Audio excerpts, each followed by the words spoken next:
That's why we broke it down into a 2.5-year project. Will we be in dire straits? Will we be in an emergency situation if we do that for 3 years? Will we really put ourselves in jeopardy? Nobody's saying that things do not need to be done. What we're looking at as something that's a little bit more reasonable for people who are in a fixed income, et cetera, et cetera. Nobody's saying we're not part of this community. I'm just wondering if we can just revisit this. We've got a lot of people here. Is there any way that's going to be a win-win for everyone? Okay, please. Hi, Casey Newman, 3240 Iris. The place is a great place. We need the work done. I know that. I have 3 kids in college and just rebuilt the Subaru engine. I can't afford this. I can't afford it on short notice. I can't afford it. I divided the 36 into 4,100 and came out with $114 a month. I can afford that. I can squeak that out. I don't have the money. I don't have the money. So let me speak to this because Yeah. I was asked earlier I'd like to how know. we would deal with those who couldn't pay. Because unfortunately, there's been an impression out here so far that we haven't considered that. Jason, can I ask a more fundamental question? One question. Sure. How does paving fit into immediate needs? It's just one of the things that we knew we would have to Yeah. Paving is one of the least expensive. Please, about what the options are for people who can't pay. So let me bracket that and I'll come back to it. Good question. I'll deal with it in a second. We have a policy here.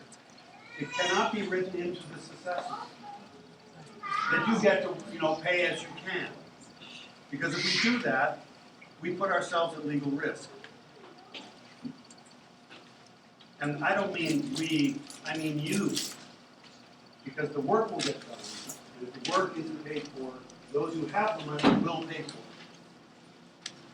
it. Not now, later on. So, what we can do with this is what we do when people can't pay their HOA dues. Every month when we meet, we go through, and part of Barney's report is to list people in arrears for dues. And we have a policy about how we approach that when people are in arrears. And if they make a payment plan with us, we don't take them to court. So I believe I just answered your question. And I can't say, and I Just can't call say me more. and I will treat everyone uniquely. It will be verbal. You will get nothing in writing, and I will work with everything. What else do you want me to say? Well, if you want a written agreement, This is about something legal. It's And not we do personal, something it's illegal. legal. The problem is if we put it in I don't writing, think that anybody. You have to when get someone it. forecloses, the whole association loses the money. Does everyone understand that? If we put it in writing that you're on a payment plan and you foreclose, everyone else in the room pays your assessment. If you work with me verbally on the phone, and a lot of people, some of them aren't here, but a lot of people, I've spent this entire month talking to people. You understand what I'm saying? You just call me. I've been here for almost 2 years. We've gone to court twice because people wouldn't return our calls. That's the only reason we went to court, is they wouldn't return our calls. Everyone else we have worked with. Now, what happens if you're not here and it's a management? That's a very real possibility. Would they work with you the same way? Well, let me answer that because Barney can't answer that question, but anyone on the board can. The board tells Barney what policies to follow. The board will tell any management company what policies to follow. And if you want some other higher level of certainty, then I don't think you actually are getting it anywhere else in your life. You're not going to get it here because we can't give it to you. My name is Phil Calitri. I own 2 units here. What's that? I'm sorry. My name is Phil Calitri. I own 2 units. I used to live here. I now rent them. I'm here often. I just have a quick question. I'm just looking at the math here. On the critical 2 groups, approximately $250,000, give or take. If we have 300 households and you collect $500 this month, that's $150,000. That's enough for at least one of the roofs. If, assuming the next month you get another $150,000, that should cover the critical roofs that need to be done in the fall and give everyone here a little more time to pay this $2,050 assessment. I just don't I understand what you're saying, that then when the spring comes, you won't have the money to continue.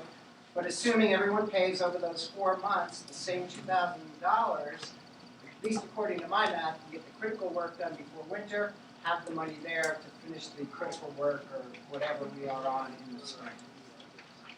You also didn't answer the previous question about what happens if it's a 4-year plan rather than a 3-year plan. Are we critical? That was a previous question that wasn't answered yet. Okay, well, I was gonna answer that. Okay, part of it. Well, one of the reasons that the assessment is due right away, due in the amount that we decided after much discussion, is because we need quite a bit of money right away so we can get 2 roofing projects started at once, beat the fall weather. Now, one of the effects of this is that some people can pay and will. That money is in, their assessment is paid. And we just heard to the effect that we will work with homeowners like we have always worked in the entire time that I've been on the board, and I know they did so before, that's at least 20 years. Work it out with the office, payment plans will be accepted. We can't do so legally, like Barney just said, but people have paid their full amount. Some of them I just happen to be able to, but that means that we can get started on this roofing project. There's no particular, Boy Scout medal that I want to do, and that just makes it so that we can do this work. And as people can make their payments, we'll work with this. This allows us to keep our projects going and not have to pay, again, tens of thousands of dollars in remediation for things that needed attention. And if we put them off, we'll be paying tens of thousands of dollars not budgeted in remediation and repair every year that we put it off. I think that's a valid point. I appreciate that point about investing for the future and not putting off things that shouldn't be put off. The question is what should be or what shouldn't. Well, now let me answer the 4-year plan, because there's a problem. Well, I didn't say 4-year plan, I said over the next 4 months. Well, was People I'm pay sorry, the it wasn't you, there was someone else who mentioned, why not do this in 4 years? 3 Yeah, years. that was asked before. A 3-year payment plan would mean a 4-year project, so why not? And the reason is that, we can't spread the payments over 4 years because the siding company has now limited it to a 3-year. We have to pay them in 3 years. And the roofs must be done. All these roofs are emergency. The idea that there's just, because I put some of these above the others, doesn't change the fact that all of these roofs have defective, first of all, they are flat roofs. They are notoriously bad. If we could undo the history and get different non-flat roofs, we'd be better off. But they are flat roofs. And all of the flat roofs that are listed here need to be done. That's why they're in that top group. So all the roofs have to be done, and the siding is limited to 3 years. And what's left over to throw into a 4th year is nickels and dimes, unfortunately. Yeah. So yes. Jackie Marshall, 3365. The budget for the roofs, does that account for the coming smart regs requirement, or does that mean we're going to have to do the roofs all over again when that hits? Does anybody have the smart regs? You mean That's a insulation and windows issue, not a roofs issue. But let me just add that the siding company is offering for every homeowner that wants to improve their insulation. Oh, come on. Let him finish. Go ahead, Jackie. This is great. You barely get half a sentence out. This is like the internet. You only have to wait for the next comment because it's already on top It's of okay, one. go ahead, Jason. So look, the smart regs, as far as I know, are not gonna require HOAs in this city to replace their new roofs. I'm not aware that there's anything about the smart regs that actually is going to require that EPDM covered flat roofs will not be accepted, please. But if you don't do it, if you don't put the insulation, this is more an issue with the siding than with the roofing. But if you don't put it in, then we are all going to be paying carbon tax offsets to make up for the fact that you didn't put it in when you put the siding. Which is one of the reasons. Or the roofing. Right. And that's one of the reasons that we have, you know, when the building you're in is re-sided, you'll be given the option to improve the insulation. It's not clear that our insulation is uniformly unacceptable, and therefore we're going to have to pay carbon offsets. So we're going to look into the smart regs issue. We haven't looked into it in detail. It is several years off, so it's not like it's pressing today, but we definitely are interested in it. And look, the smart regs thing is not.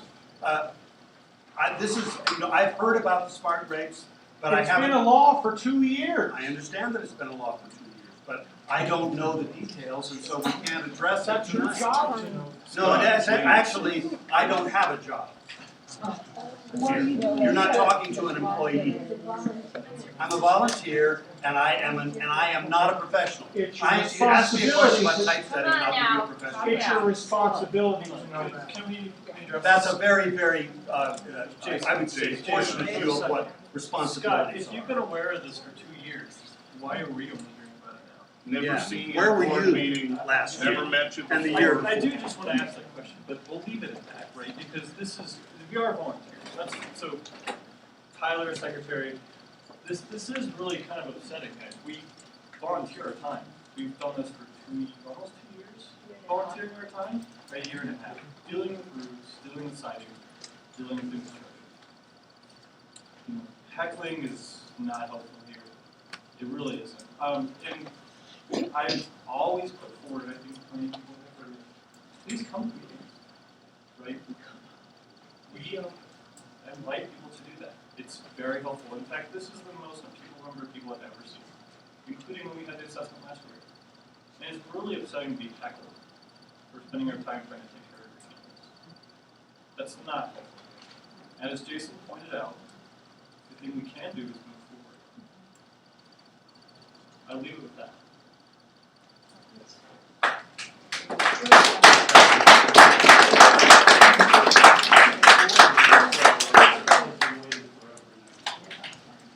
My name is Bruce Sapp. I live in 3375. So, my question is with regard to the money we're going to pay. Obviously, it's difficult for many of us to come up with this money. And reading the auditor's report, there's supposed to be a special fund, a future repair and replacement fund. Is that? I have two questions. Is that tantamount to a capital improvement fund that's talked about in the decks and the declarations and the bylaws? And is that where the money will go so that it has to be approved to be spent by the board individually for each project and not on individual spending money? We want to be completely transparent about what's happening with this assessment. And so what we've done is we're going to make all of the deposits and draw all of the checks on a separate bank account. We're also going to have a line item on the financial statements for income and for expenses. And the board has voted to set aside funds in the asset section to cover all of this $1.4 million worth of repairs and improvements that need to be done. So we're really trying to, I wasn't here when the whole, increasing the dues for siding took place, and I understand it just kind of got eaten up into operating expenses, but we really are sincere about setting this aside and showing you what we've got and where it's being spent. That's great. And that's something I should have said at the very beginning.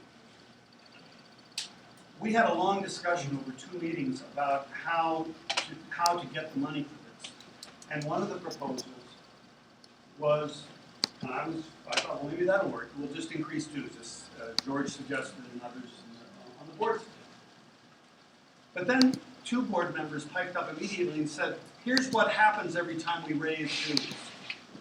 The dues go